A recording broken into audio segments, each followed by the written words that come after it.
I just got back from Burning Man, 7 days in the high Nevada desert with nothing more than I could fit inside my Tesla Model Y. Now, this is my second year, but my first year was super easy. I had an RV and friends that knew what they were doing.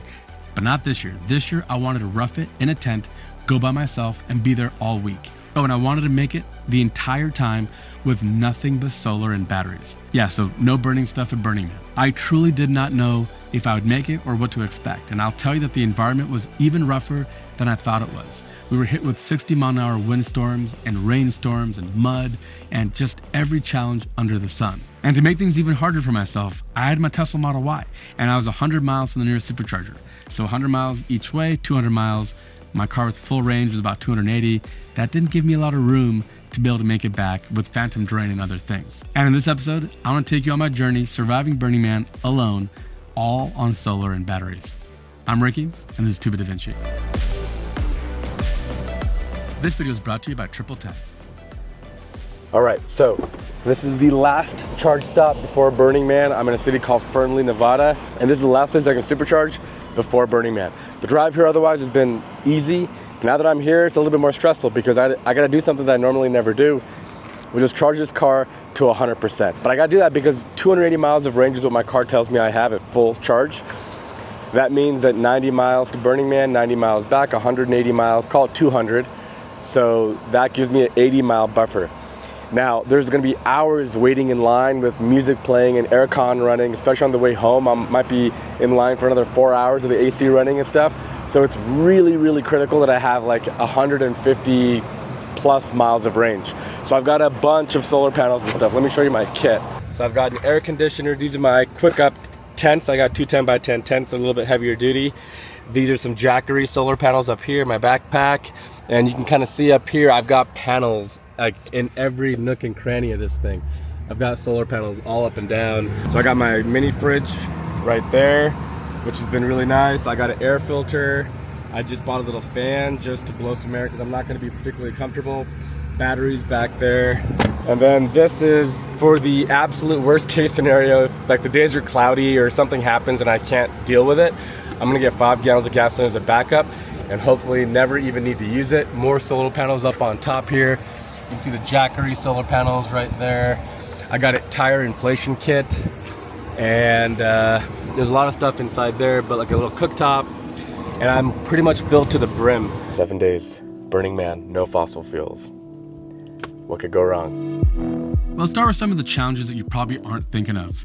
First, driving by yourself is really hard because you can't even nap while you're waiting. I got in line at 7 p.m., but I didn't get to my spot, my campsite, until 6 a.m., about 11 hours later. And in that entire time, I couldn't sleep because the line was kind of creeping forward and I had to be up all day. Now, after then being awake for 30 hours straight, I had to go straight into building my campsite. And it's because the sun was coming up and I had nowhere else to sleep. My car was packed and I had to start setting up. I made it a goal to pack everything internally, meaning no external bike racks or roof racks or anything else that would eat into my range and lower my aerodynamics. Now, to make that possible, the hardest challenge was the bike. A traditional bike just would not fit in that car. If I took the bike, I'd have no room for anything else. Luckily, I brought an electric XP4 foldable e-bike. You have to have a bike on the playa. That's what they call the general area in the middle at Burning Man because the distances are vast. You could be 2 or 3 miles from things and walking really is just out of the question. This was amazing because this bike endured a ton of abuse and it's folded and collapsed and fit in my car with tons of room left to spare. Second, I brought a 2.5 cubic foot mini fridge. Everything that I needed to eat was in that fridge. So it was a really important piece of kit. Then I had 2 10x10 foot easy up tents to be able to give myself a little bit of shade and a 10x15 Coleman tent. Now, this was not the traditional route because most people will tell you that you should take a shift pod, which is a really hardcore, super engineered tent literally designed for Burning Man. It has a reflective barrier to keep it cooler. It's completely dust proof and keeps all the dust out. It's not the traditional vented tent that you use for like normal camping.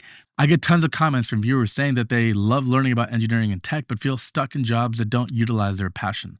The reality is 76% of Americans report feeling burnt out at work, and with advances happening so quickly, many worry that their jobs could become obsolete in the near future. That's why I want to tell you about our sponsor this week, Triple 10. Triple 10 is an online bootcamp platform that helps people switch careers. And I'm talking about real high-paying jobs that AI can't replace. They offer flexible learning that works around your current job. And they have an 82% job placement rate within 6 months. And get this, they offer a 100% money-back guarantee if you don't land a job within 10 months. Plus, their graduates earn a median salary of $70,000. No computer science degrees required, just a passion for learning. Yes, you'll need to study, but it's worth it. I know these are stressful times, but learn from the pros and start on your path to a new career today. Learn a new job starting from just $200 a month. Click the links in the description or scan this QR code for a free career consultation with Triple 10. Their specialists will help you find the right job for you. Don't spend another day stuck in a job that you don't really love. Huge thanks to Triple 10 and you. Now back to the show. Burning Man is a seriously difficult environment with huge amounts of sand, sandstorms, and winds that a traditional tent really isn't a good idea. But I decided to try it anyway. And I brought an EcoFlow Delta Pro as a backup just in case I had to charge my car for some reason, because the EcoFlow actually allows you to do that. One thing I probably shouldn't have brought was a tent air conditioner. It was just a portable dual hose air conditioner for my tent, but dust and sand and cloudy days that I didn't produce enough energy to run it, so I just had enough for everything else. The hardest challenge was my tent. Again, I was roughing it. I had a tent that really wasn't Burning Man ready, if you will, and it showed. And my tent stakes were really bad as well. They all bent in the first 60-mile-an-hour storm that I got the first day. My sand stakes did not work at all. I should have gone with long lag screws like a lot of people told me to. I was trying to fit things out, but the ones that didn't bend I actually used to mend my broken pole, and now my tent is whole again. The really bad part about my timing was I was exhausted from 30 hours of not sleeping. I got to my campsite and I'm setting up, and I have neighbors that I'm saying hi to and friends I'm visiting, and this storm hit at 5 p.m., just 11 hours after I got to my site. So I didn't have a chance to fully strap everything down. As a result, the 60-mile-an-hour winds battered my tent. That first day was absolutely brutal, but to be honest, it's kind of what I wanted. Our lives are so simple. We take for granted that you can walk up to your kitchen or bathroom, open a tap and get hot or cold water, take a shower whenever you want, have food delivered. Like, our lives have gotten so great, and it's a chance to step away for a week and be in the rough and appreciate those luxuries that we have in our lives. But the next day, I had a chance to take stock of what happened. My solar panels were all fine. They were all laying there because they were flat on the ground, no lift or prop, nothing got underneath them. They were covered in dust and water, of course, but all the connections, all the panels, everything worked great. My solar panels got abused the entire trip, and they worked every morning, which was amazing. And the batteries as well. The batteries, by the end of it, were covered in dust. There was dust in the intakes and the fans, but everything worked without fail. The largest single draw on my main battery was the fridge. The fridge pulled about 60 watts when it was on. And let's say it ran for 12 hours a day, because it was probably on for an hour, off for an hour, on for an hour. So roughly speaking, about 0.7 kilowatt hours per day just for the fridge. That's what I had to recover from. And that was non-negotiable. I had to keep that plugged in. Then there's Starlink, which, by the way, is absolutely amazing. And I needed starting to coordinate with my friends to let them know where I was staying so they could find me when they got there later in the week.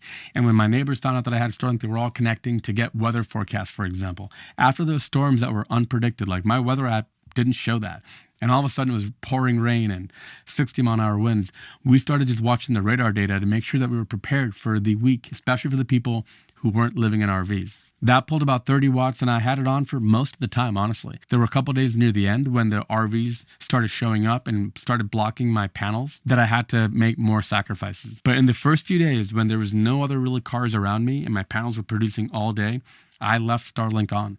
My fridge was on, and I had a 1100 watt induction cooktop where I cooked all my food. I made eggs in the morning, I had canned beans, and I bought a family pack of Panda Express at my last stop in Reno, and I kept it all cold and heated up and ate during the week. All of that worked perfectly. The induction cooktop is surprisingly easy to manage. And it's because you only use it for like a couple of minutes, right? Like, I was making coffee. It took 4 minutes to heat water on an induction cooktop, really fast, efficient, 4 minutes and it's off. Even though it's pulling 1100 watts or so, doing it for 4 minutes at a time. Cooking probably took 12 minutes or so. Again, easy. Wasn't a problem at all. So for people who think that you have to have like propane tanks and gas grills to cook food, absolutely don't. My little induction cooktop was amazing, and I would pack that every day of the week. So all in, I probably had to produce a couple of kilowatt hours a day, and my panels did that. I had a 500 watt panel from Jackery, which was amazing. I laid it down flat, not the recommended V pattern, and the reason is I didn't want the wind to get underneath and lift them up or anything, so I just laid them flat, and I had to wipe them off sometimes after like particularly really bad rainstorms or dust storms. The best thing I did is just wait till the sun came out and dried them off. So it was just dust and the water was gone, and then wiped them down. Because when that playa mud starts to be at play, it's really difficult to deal with. And that gets to the discomfort. I was dirty for a week straight, which is not normally something I do. Showers were non-existent.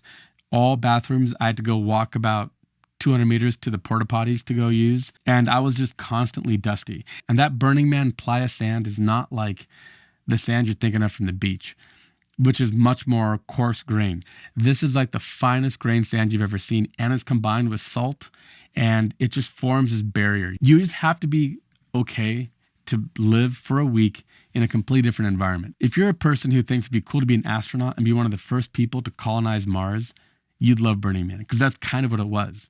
It's like being in a place where not even a blade of grass grows, where there are no bugs, there are no flies, there are no ants, mosquitoes. It's like devoid of life. And you have to bring all your water, all your supplies to survive. Obviously, there are people, there are rangers to help you if you need to. But one of the mantras, one of the ethos of the festival is radical self-reliance. And that's what I did. Every meal I ate at my camp. Last year, we'd meet friends who had camps where they had food and stuff. This year, everything I brought, I ate. I only drank my water. I completely made it on my own. And I'm happy to say, of all the hardships that I had with my tent, the lag bolts and stakes and all the other mechanical issues that I had, my batteries were flawless. And my solar panels were flawless too.